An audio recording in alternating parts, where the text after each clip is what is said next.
पुष्यमित्र शुंग, जिन्होंने मौर्य वंश के अंतिम सम्राट बृहद्रथ की हत्या कर शुंग वंश की नींव रखी, केवल सत्ता हासिल करने वाले सेनापति ही नहीं थे, बल्कि एक महत्वाकांक्षी और रणनीतिक शासक भी थे।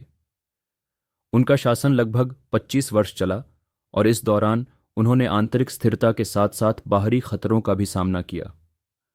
उनके शासन की पहली चुनौती थी सीमाओं की सुरक्षा। उत्तर पश्चिम से इंडो ग्रीक आक्रमणकारी, जिन्हें यवन कहा जाता था, लगातार भारतीय क्षेत्रों में घुसपैठ करने की कोशिश कर रहे थे। पुष्यमित्र ने इन यवनों से कई बार युद्ध किया और उन्हें पीछे धकेला। यह उनकी सैन्य क्षमता और रणनीतिक सोच का प्रमाण था।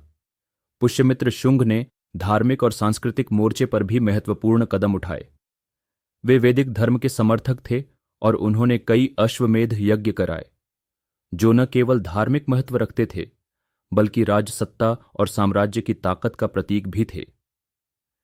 इन यज्ञों के जरिए उन्होंने यह संदेश दिया कि शुंग साम्राज्य उतना ही वैध और शक्तिशाली है जितना कभी मौर्य साम्राज्य था।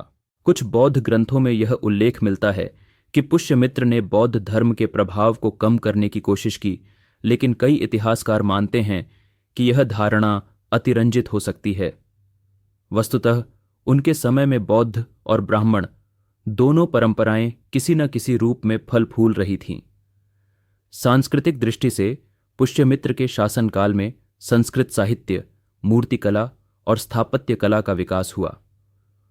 उनकी राजधानी पाटलिपुत्र राजनीतिक और सांस्कृतिक गतिविधियों का केंद्र बनी रही। राजनीतिक रूप से उन्होंने प्रांतों पर नियंत्रण बनाए रखने के लिए मजबूत सैन्य संरचना तैयार की और प्रशासनिक व्यवस्था को सुदृढ़ किया। हालांकि उनका साम्राज्य मौर्यों जितना विशाल नहीं था, फिर भी यह उत्तरी भारत के बड़े हिस्से में स्थिर शासन देने में सफल रहा। पुष्यमित्र का शासन हमें यह सिखाता है कि किसी भी शासक के लिए बाहरी आक्रमणों से रक्षा और आंतरिक एकता दोनों समान रूप से जरूरी हैं। अगले अध्याय में हम जानेंगे शुंग वंश के उत्तराधिकारी और उनके समय की चुनौतियों के बारे में, क्योंकि इतिहास की कहानी यहीं खत्म नहीं होती। अगर आपको यह कहानी पसंद आई तो वीडियो को लाइक करें, चैनल को सब्सक्राइब करें और इंडिया इन 5 मिनट्स के साथ जुड़े रहें, क्योंकि आगे और भी रोचक किस्से आने वाले हैं।